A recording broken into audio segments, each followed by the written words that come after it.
Match সিনারিওতে যে কয়বার batting করতে নেমেছেন কোনোবারই সুবিধা করতে পারেননি মাহমুদুল্লাহ রিয়াদ। প্রথমবার শরীফুল ইসলামের বলে বোল্ড হন, পরের বার তানজিম সাকিব হাসানের বলে ক্যাচ তুলে মাঠ ছাড়েন। শরীফুল রাকিবুলের কয়েকটা ডেলিভারিতে ভিটো হন। এ বাঁহাতি পেসার ইয়র্কার মোকাবেলা করতে গিয়ে রীতিমতো বোকা বনে যান।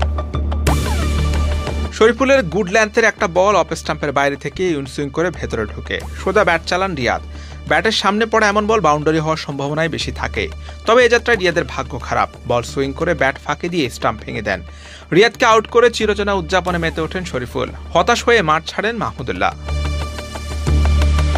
শরীফুলের যেই ওভারে রিয়াদ বোল্ড হন, সেই ওভারে পরপর দুটো শর্ট পিচ বল পেলেও কাজে লাগাতে পারেননি। এসব বলে বাউন্ডারি আদায় করা খুব সহজ। এমন বল মিস করে কিছুটা আক্ষেপও করেন রিয়াদ। আউট হওয়ার আগের বলটাও সলিড ইয়র্কার ছিল, ব্যাট দিয়ে ঠেকাতে পারেনি। বেশ সুইং করে স্টাম্পের বাইরে চলে যাওয়ায় রক্ষা পান। একে তো ইয়র্কার, তার উপর মারাত্মক সুইং করায় কিপারও বলটা তালেবন্দি করতে বেগ পান। কেবল পেস নয়, স্পিন বলেও একাধিকবার পরাস্ত হয়েছেন মাহমুদুল্লাহ। রাকিবুলের সহজ বলকে কঠিন বানিয়ে মিস করেন। যদিও বল বেশি টার্ন করে স্টাম্প পাশ কাটিয়ে বাইচার হয়। নিশ্চিত বাউন্ডারি আদায় করা যায়, নাসুম আহমেদের এমন বলও ব্যাটে লাগাতে পারেননি তিনি। প্রথমবার ব্যর্থ হওয়ার পর পরের বার ব্যাট করতে নেমে শুরুটা ভালো করেন। রিপন মন্ডলের বলে লং অফ দিয়ে মারেন ছক্কা। শটটা বেশ দৃষ্টিনন্দন ছিল, একদম চোখে লেগে থাকার মতো। ফুল পিচের একটা বল স্টাম্প ছেড়ে দিয়ে এক পায়ে গিয়ে দারুণ স্ট্রিক খেলেন। পারফেক্ট টাইমিং, বল চলে যায় সীমানার বাইরে।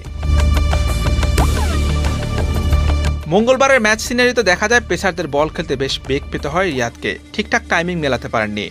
সহজ বলও বাউন্ডারিতে পাঠাতে পারেননি। স্পিনও যে খুব একটা ভালো খেলেছেন এমনটা না। এজন্য এক অচেনা রিয়াদ।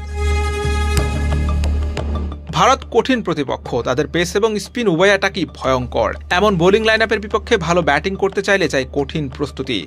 বোধ করি সেটা ভালো করেই জানেন এই অলরাউন্ডার। হাতে যে কদিন সময় আছে সে কদিন ভালোভাবে প্রস্তুতিও নেবেন, নইলে যে বুমরা কুলদীপদের সামনে দাঁড়াতেই পারবেন না।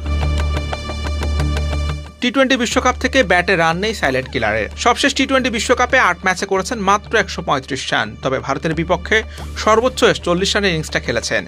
এবারও প্রতিপক্ষ ভারত। দলে জায়গা পেলে আবারও কি জ্বলে উঠবে রিয়াদের ব্যাট?